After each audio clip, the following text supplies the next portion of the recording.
Hi guys, and welcome back to Little Man Project's JavaScript in Storyline series.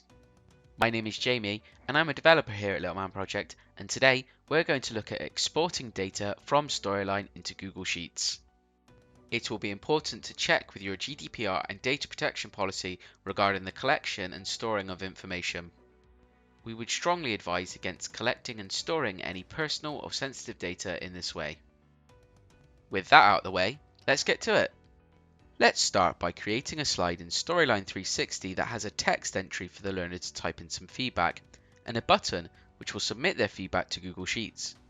By default, the text entry creates a default variable of text entry, and we're going to change that to a new variable that we're going to name user feedback. Next, let's create a trigger that will execute JavaScript when the submit button is clicked. Open the JavaScript editor and paste in our code. You can find this code in our blog post, and you can find a link to that in the video description. Here in the JavaScript, you can see a URL. Now this URL will be linked to the sheet we're about to set up, so before we can get the script to work, we need to set up our Google Sheet. For this, you'll need a Google account. If you don't have one, you'll need to set one up. Sign into Google and click the Google Apps button in the top right corner, scroll down and click Sheets. This is the dashboard for Google Sheets. Click blank to set up a new sheet. Let's give our sheet a name. I'm going to call mine Learner Feedback. And in column A, I'm going to give this column a title of User Feedback. I'm also going to make that bold and increase the width of the column. Now to set up our code for our sheet, click Extensions and then click Apps Script.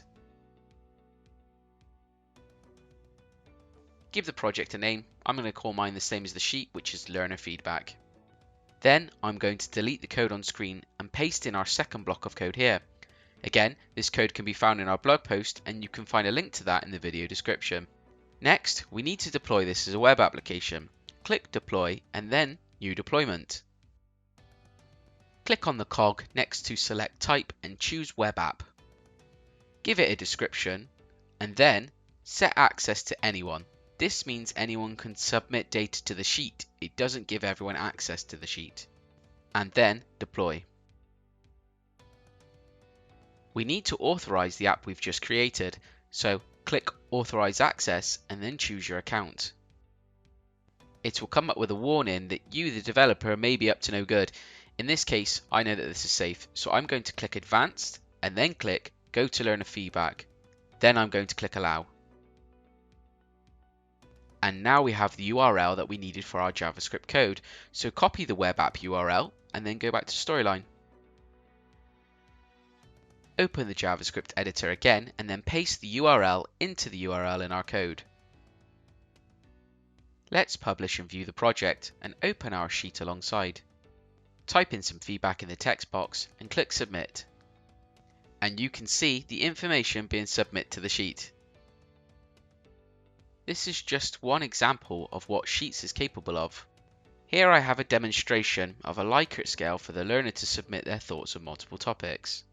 Depending on the learner selection, when submitted, this will increment a variety of numbers stored in the sheet, allowing you to see the number of people that have chosen a particular answer to each of the questions. You can then use tables and graphs in Sheets to visualize that data. There's loads you can do with this. Thanks for watching. I hope you found this helpful. If you've enjoyed the video, feel free to check out our blog for more Storyline tips and tricks, and be sure to follow us on social media. Links to those can be found in the video description.